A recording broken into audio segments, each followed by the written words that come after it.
Assalamualaikum warahmatullahi wabarakatuh. Pada kesempatan kali ini kita akan melakukan review pendekatan diagnostik palpitasi. Kasus palpitasi ini adalah kasus yang sering kali kita temukan baik di poliklinik maupun emergensi. Palpitasi dapat disebabkan oleh suatu aritmia atau yang lainnya. Nah, untuk melakukan pendekatan diagnostik palpitasi ini kita juga akan mengurai satu persatu dari anamnesis, pemeriksaan fisik, dan rekaman EKG. Langkah yang pertama untuk melakukan pendekatan diagnostik palpitasi adalah apakah gejala palpitasi itu muncul saat konsultasi. Ini adalah kesempatan yang jangan dilewatkan bila kita menemukan pasien palpitasi saat berkonsultasi dengan kita, maka segera kita rasakan nadinya, kita lakukan perekaman EKG sehingga diagnosis dapat segera ditegakkan. Dari rekaman EKG nanti kita akan tahu apakah suatu sinus tachycardia, atrial fibrilasi, atrial flutter, ventricle extrasystole, SPT, atau bahkan suatu ventricle tachycardia. Yang menjadi masalah adalah kalau pasien itu mengeluh palpitasi, namun saat konsultasi keluhan itu tidak muncul, maka langkah selanjutnya adalah kita lakukan penilaian klinis lengkap dan perekaman EKG. Kemudian kita tanyakan kepada pasien, apakah ada riwayat extrasystole. Tentu ini memerlukan teknik anamnesis yang baik, sehingga kita dapat menduga mungkin palpitasi itu disebabkan oleh suatu extrasystole. Yang kita tanyakan pada pasien adalah, adakah riwayat sentakan atau lompatan di dalam dada yang kadang-kadang terjadi, atau suatu denyut luruh atau denyut yang hilang atau denyut yang terlewati. Bila pasien mengeluh gejala-gejala demikian, mungkin ini penyebab palpitasinya adalah suatu extrasystole.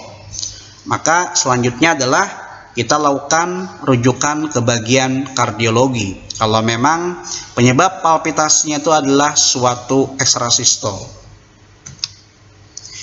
Bila poin nomor 1 dan nomor 2 tidak kita temukan, maka kita tanyakan kepada pasien, apakah denyut jantung pasien itu tetap teratur dan kecepatannya itu normal saat mengalami gejala.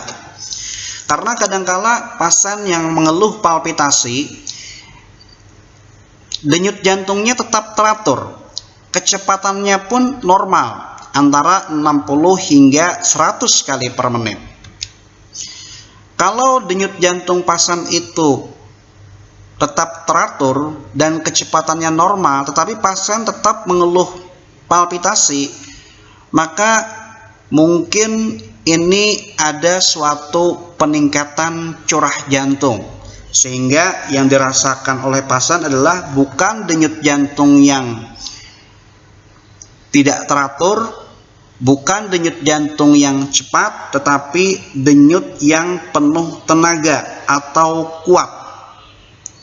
Kemungkinan ini adalah suatu peningkatan daripada curah jantung, misalkan pada kasus-kasus anemia, sehingga harus kita lakukan pemeriksaan hemoglobin, atau regurgitasi aorta, kita lakukan pemeriksaan ehokardiografi, atau mungkin pasien ini sedang mendapatkan terapi vasodilator. Kalau nomor 1 hingga nomor 3 juga kita tidak menemukan tanda-tanda tersebut di atas, maka langkah selanjutnya adalah kita mengusahakan untuk mendokumentasikan irama jantung saat terjadi gejala. Ini merupakan suatu langkah kunci penegakan diagnostik. Cuma yang jadi permasalahan biasanya adalah pada kasus-kasus seperti ini, pasien mengeluh palpitasi, namun mengeluhnya itu di luar rumah sakit. Mengeluh palpitasinya itu di luar ruang praktek kita. Artinya gejala muncul mungkin pada saat malam hari, pada saat tidur dan sebagainya. Kita tidak menghadapi pasien itu mengeluh palpitasi, tetapi dia palpitasinya ketika di luar rumah sakit. Ini juga menjadi suatu tantangan tersendiri. Maka yang kita lakukan adalah tergantung frekuensi gejala yang terjadi. Misalnya dalam 24 jam terakhir pasien ada mengeluh palpitasi disertai dengan sinkop ataupun prasinkop, maka metode yang kita gunakan adalah dengan menggunakan telemetri rawat inap yang disebut sebagai inpatient telemetry. Kita lakukan pemasangan alat tersebut. Tentu ini dipasang di rumah sakit. Pada beberapa center itu sebetulnya bisa dibawa pulang oleh pasien. Nanti dibuka rekamannya. Kemudian kalau gejalanya tersebut muncul selama 1-7 hari, maka kita bisa lakukan pemasangan Holter monitoring. Bila gejala palpitasi tersebut muncul terjadi kurang dari 1 kali seminggu, misalkan dalam 2 minggu baru muncul keluhan, maka kita mempertimbangkan penggunaan alat perekam eksternal yang dapat diaktifkan oleh pasien yang disebut dengan external patient activated recorder. Bila gejala sangat jarang terjadi, misalkan minta pasien untuk melapor ke rumah sakit saat mengalami serangan atau tergantung beban gejala dan derajat keparahan. Pertimbangkan untuk melakukan rujukan agar mendapatkan pemasangan alat rekam lingkar yang dapat ditanam sebagai implan yang disebut dengan implantable loop recorder.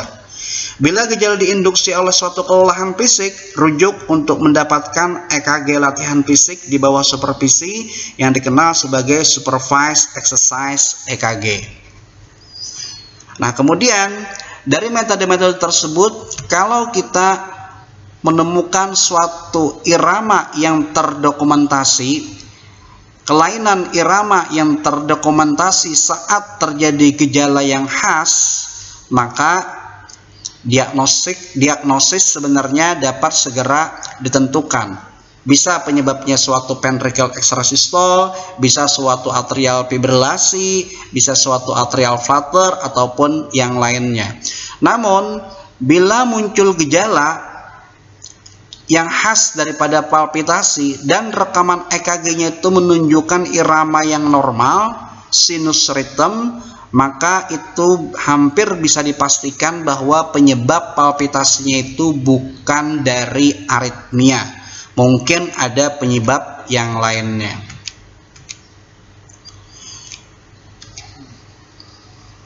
Kemudian selanjutnya, langkah berikutnya adalah bila kita tidak menemukan tanda dari poin nomor 1 hingga nomor 4, maka kita di sini berusaha mencari gejala atau tanda bahaya atau gejala yang sangat simptomatik. Bila pasien dengan gejala ringan, keluhan palpitasinya itu tidak sering dan tidak ada gambaran resiko tinggi, maka pasien dapat ditenangkan tanpa memerlukan pemeriksaan lanjut. Dan mungkin kita bisa melakukan KIE kepada pasien untuk dinilai kembali nanti setelah gejala menjadi lebih sering, lebih frekuen, ataupun gejalanya itu sudah mulai semakin mengganggu. Namun tanpa memandang frekuensi dan intensitas daripada palpitasi, kita harus menyingkirkan tanda-tanda bahaya. Yang pertama, tanda bahaya yang dimaksud adalah kalau ada pasien dengan palpitasi disertai dengan sinkop atau presinkop. Itu yang pertama. Yang kedua, pasien mengeluh palpitasi terdapat kelainan disertai kelainan yang bermakna ketika pemeriksaan EKG dilakukan saat istirahat. Itu yang kedua. Yang terakhir, pasien yang mengalami palpitasi dengan faktor-faktor risiko untuk ventricle tachycardia, misalkan infak miokardium sebelumnya, ada riwayat ACS sebelumnya, pembedahan ventricle, atau memang pasien itu telah mengalami suatu kardiomiopati. Nah, kalau kita menemukan tanda bahaya atau gejala yang sangat simptomatik tadi, kita tidak perlu mengindahkan frekuensi ataupun intensitas palpitasi. Kalau ada gejala-gejala 1 dari 3 tersebut, maka kita bisa rujuk ke ahli kardiologi untuk pemeriksaan lebih lanjut, misalkan pemeriksaan elektrofisiologi invasif, implantable loop recorder, dan dilakukan stratifikasi risiko, dan tentu saja adalah pengobatan. Bila tidak kita temukan juga gejala-gejala nomor 1 hingga nomor 5, maka bisa kita katakan penyebabnya itu tidak pasti. Kita tenangkan pasien, rujuk ke bagian kardiologi bila gejala-gejala yang mengganggu itu berulang atau makin frekuen. Demikian review kami tentang bagaimana kita melakukan pendekatan diagnostik palpitasi secara step by step, secara sistematis. Semoga bermanfaat. Wassalamualaikum warahmatullahi wabarakatuh.